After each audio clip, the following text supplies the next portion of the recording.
I dare not lift them up to the Holy One. You clear my cause, you right my wrongs, you break my chains, you overcome, you gave your life to give me mine. You say that I am free.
I apologize to all the youth and so the high school kids and the college kids that may have heard this message already. So I apologize, don't fall asleep on me since you've already heard it. Anyway, as we have all been to many different churches or many different worship settings in our lives, I've noticed that there's always kind of one common thread in all of those events. And it sometimes happens to me here on Sunday mornings as well. We come into worship and we're focused on everybody else. Or, sometimes I get focused on what other people may think about me. Heather told me one day that, Shane, you close your eyes and you bob your head and you look kind of funny when you do it. So it's kind of, do I do that? I don't know. Yeah, but it makes me think, maybe I look funny or weird to people if I do that. We often care too much about what other people think when we are in worship. When the people around us should really be the last thing on our minds, because first and foremost, we should be worshiping God, right? God should be first and foremost. We should be focusing on expressing our love to Him. And that attitude is something that David expressed extremely well in the passage we're going to read this morning. If you will, open up to 2 Samuel chapter 6, verses 12 through 16, and we'll jump down to 20 through 22. And it reads, Now King David was told, The Lord has blessed the household of Obed-Edom and everything he has, because of the ark of God. So David went to bring up the ark of God from the house of Obed-Edom to the city of David with rejoicing. When those who were carrying the ark of the Lord had taken 6 steps, he sacrificed a bull and fattened calf. Wearing a linen ephod, David was dancing before the Lord with all of his might, while he and all Israel were bringing up the ark of the Lord with shouts and sounds of trumpets. As the ark of the Lord was entering the city of David, Michal, daughter of Saul, watched from a window, and when she saw King David leaping and dancing before the Lord, she despised him in her heart. Now we'll jump down to verse 20. When David returned to bless his household, Michal, daughter of Saul, came out to meet him and said, How the king of Israel has distinguished himself today, going around half naked in full view of the slave girls of his servants, as any vulgar fellow would. And then David said to Michal, It was before the Lord who chose me rather than your father, or anyone from his house, when he appointed me ruler over the Lord's people, Israel. I will celebrate before the Lord. I will become even more undignified than this, and I will be humiliated in my own eyes. But by these slave girls you spoke of, I will be held in honor. So we pick up here at verse 12. And we see that David has made the decision to bring the ark of God to Jerusalem. So it was a significant event because of what the ark represented and what it was. The ark wasn't just a box that held the 10 Commandments. It was so much more than that. The ark represented God's presence, so the presence of God. And we notice that in verse 13, we read that every 6 steps that they took walking into Jerusalem, that David slaughtered a bull and a fattened calf. I'd hate to be behind David, right? Every 6 steps, well, I guess I got to walk around that one, or man, that smell. I mean, just think about that. Every 6 steps, they are sacrificing an animal because it was such a huge celebration and because they wanted to give God thanks and wanted His mercy because they didn't deserve it and they weren't worthy to be in His presence. And this is truly where worship starts with us, when people come into God's presence. And so in the Old Testament, God's presence was only at the ark. And then later, when it was moved into the innermost temple. Even then, when it was placed into the temple, only certain people could go in. And even when the high priest walked in, they still had to sacrifice an animal because they were not worthy to be in God's presence. But lucky for us, Jesus Christ's death and ultimate sacrifice gives us the opportunity to come into God's presence at any given moment. He meets us where we are. Again, it's where worship begins, when we walk into God's presence. So David and the people were super excited to be in God's presence. As we see in verses 14 and 15, it describes David's actions. It says, David wearing a linen ephod, and that is similar to a toga, so their underwear, danced before the Lord with all of his might, while he and all Israel were bringing up the ark of the Lord with shouts and sounds of trumpets. So it was a celebration, right? People were happy. People were excited. It was a major time of worship. Everyone was excited and happy. Well, except for one person. In verse 16, we read about David's wife. And it says, as the ark of the Lord was entering the city of David, Michal, daughter of Saul, watched from a window. And when she saw King David leaping and dancing before the Lord, she despised him in her heart. What? Why? Why would she despise him? I mean, he's worshiping, right? What was her problem? Well, she kind of explains what her problem was in verse 20. And it says, when David returned home to bless his household, Michal, daughter of Saul, came out to meet him and said, how the king of Israel had distinguished himself today, disrobing in the sight of the slave girls of his servants as any vulgar fellow would. So I want to take that response that she gave to David and think of it in our own terminology. You know, she's basically saying, David, what the heck are you doing out there today? You are the king. And you stripped down to your underwear in front of everybody. Even the slave girls were there. Not only the slave girls, the whole nation was there. What are you doing? Right? That's basically what she's saying to him. You know, if Heather came at me like that, I'm jumping in the truck and I'm leaving. I messed up. Am I right? So, why is she so mad that she is saying, what are you doing? Because David was just worshiping. In verse 21 and 22, David's response, I think, is a pretty bold statement there. And it says, David said, it was before the Lord who chose me rather than your father or anyone from his house when he appointed me ruler over the Lord's people Israel. I will celebrate before the Lord.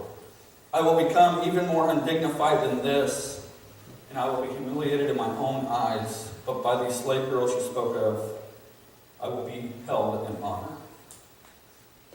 So what did David mean by this response?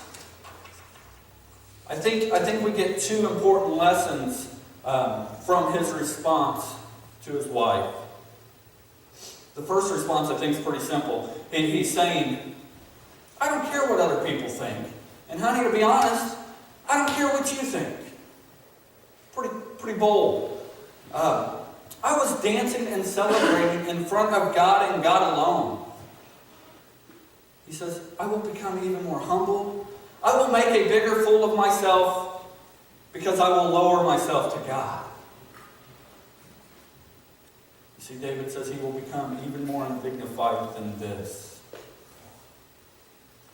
We look at David's wife, and she has a problem many of us have, and we share with her. I said it at the beginning, we're sometimes too concerned about looking around at everybody else and concerned with what people would think. But David knew that had nothing to do with true worship. He didn't care who was watching. He didn't care what they thought. And the second thing that the lesson that I think that David gives us here is when he says, when he's talking about the slave girls, and they will hold him in high honor.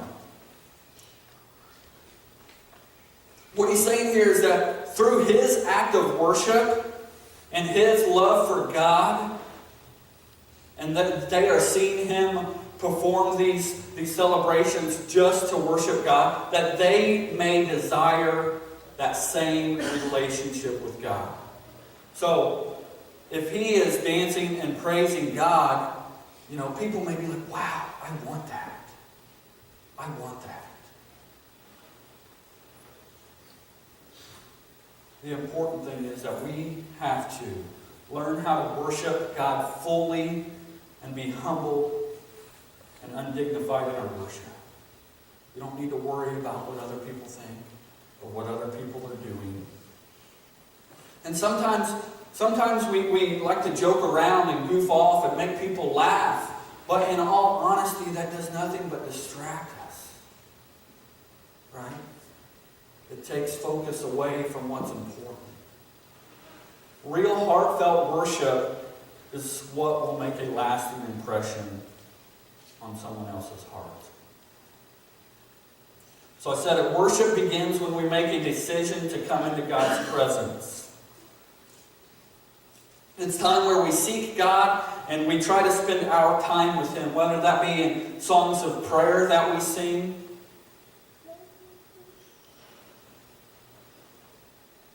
we just need to make sure we get in a mindset that it's just us and God.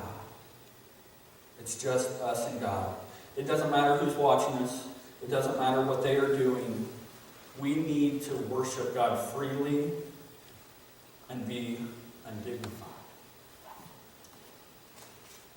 Because if we are in true worship, then others will see that and be like, I want that.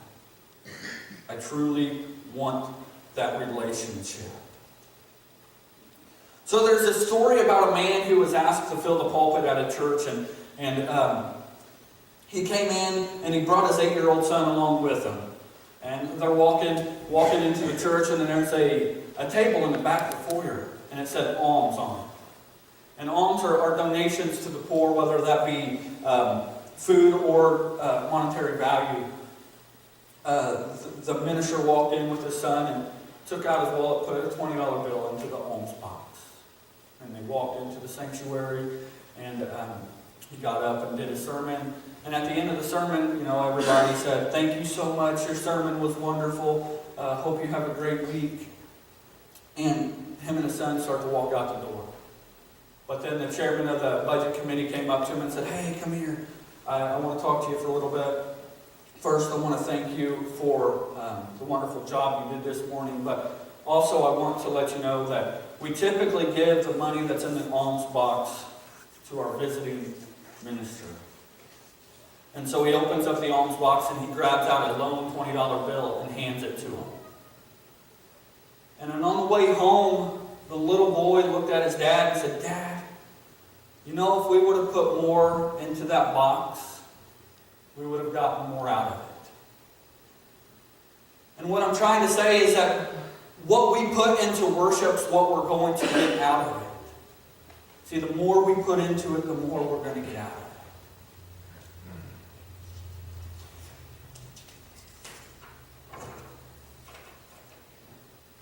We bring our spiritual gifts and talents that God gives us, and we have to give them to Him as an offering, right? Whether that be if we teach Sunday school or we lead worship, or whether that is when we offer our finances, it's because He's blessed us first. And when we truly surrender our lives to Him and offer what we have, then we are truly worshiping. And when we do that, when we truly worship God, what will happen is that God's going to bless us with a healthy, thriving church. once we truly start to worship. So, like I said at the beginning, I kind of did a similar message at the youth retreat this fall. And Heather was asked to speak as well. And we didn't talk about what we were doing or what we were going to say. And so I had no clue what she was going to say, and that scared me to death. But the night before she had to speak, we finally sat down and talked, and we're like, all right, what are you going to say? Let's try to tie this in. Let's, wrap up all the loose ends. And she was telling me some of her things, and I realized one of her stories, one of her illustrations was in my message. And I'm like, well, I can't necessarily do that too, can I? But to me, that was a clear point that had to be made, obviously, because we had no idea what we were doing. And God placed it on us with this illustration. And like I said, I think the illustration is very true of how sometimes we portray worship. And it's from Ben Merrill. And he says this: in most churches, we have the preacher performing with God as the prompter and the congregation as the audience. In truth, worship should be people or the congregation performing with the preacher as the prompter and God as the audience. You see, it's not about us at all when we walk into these doors. It's not about us at all. It doesn't matter what we want. It's all about God. And another illustration that I ran across, it was a church, on their church marquee, they talked about this morning, due to the lack of power, there will be no worship service this morning. Okay, due to the lack of power, there will be no worship service this morning. But in reality, many churches should have this on their marquee. Due to the lack of worship, there will be no power in the church. Let that sink in. Due to the lack of worship, there will be no power in the church. So what happens when we truly worship? What happens when we truly worship? Well, first we will become spiritually healthy, right? We will become spiritually healthy. When we truly worship, we will we'll have a big effect on the world. We'll have a big effect in our classroom, in our community, in our workforce. We're going to have an effect on people. We're going to make a huge impact on this world when we truly worship. Another thing that happens when we truly worship is we assemble together and we get to lean on one another. In Hebrews chapter 10, verses 24 and 25, it reads, "And let us consider how we may spur one another on towards love and good deeds, not giving up meeting together as some are in the habit of doing, but encouraging one another, and all the more you see the day approaching." So the Hebrews there in chapter 10, it's talking about how the Christians were being persecuted and how a lot of them were debating, do I still want to be considered a Christian or do I not? Because it's a lot easier to not be right now because we're being persecuted. But God's saying, don't stop meeting together because of what's happening now. The rewards in heaven is going to be so much greater. Another thing that truly happens, what happens when we truly worship is our spiritual tank gets filled so that we can take on the next day, the next work week. Our spiritual tank gets filled so that we can even make it to the next 30 minutes. Another thing that happens when we truly worship is we have to break ourselves down so that God can fill us up. A few months ago, I did an illustration with a glow stick. You see, that glow stick is absolutely useless until it's broken. So when we truly worship, we're breaking ourselves down so that God can fill us up, so that we can make an impact on this community. We can make an impact on this world. The last illustration that I want to give you guys this morning is from Rick Warren in the book, The Purpose-Driven Life. And this is what he has to say about worship. Since worship is delighting in and enjoying God, it engages your emotions. God gave you emotions so that you could worship Him with deep feeling. But those emotions must be genuine, not fake. God hates hypocrisy. He doesn't want a show or pretense or phoniness in worship. He wants your honest, real love. We can worship God imperfectly, but we cannot worship Him insincerely. Of course, sincerity alone is not enough. You can sincerely be wrong. That's why both spirit and truth are required. Worship must be authentic and accurate. God-pleasing worship is deeply emotional and deeply doctrinal. So we have to use both our hearts and our heads. What I want you to know is that if we are going to have a wonderful worship experience, we must first prepare ourselves to worship. And not only must we prepare, we must focus on what we're doing. We must focus on the Lord. The last thing I want to leave you with is this quote up on the screen. It says, 2 people attend the same worship service and see 2 different things.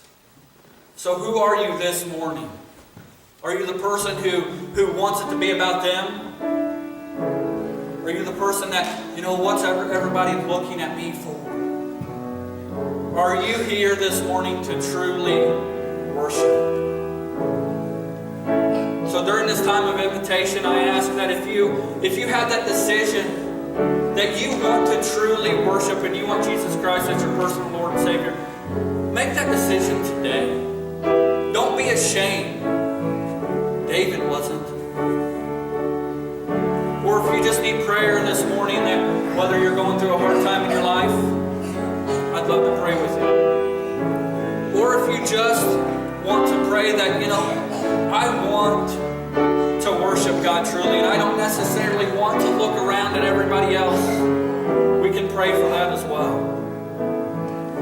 I would love to pray with you, or if you just want to sit where you are and pray. What I want you to know is that it's just you and God. So please stand as we sing our final song. Okay.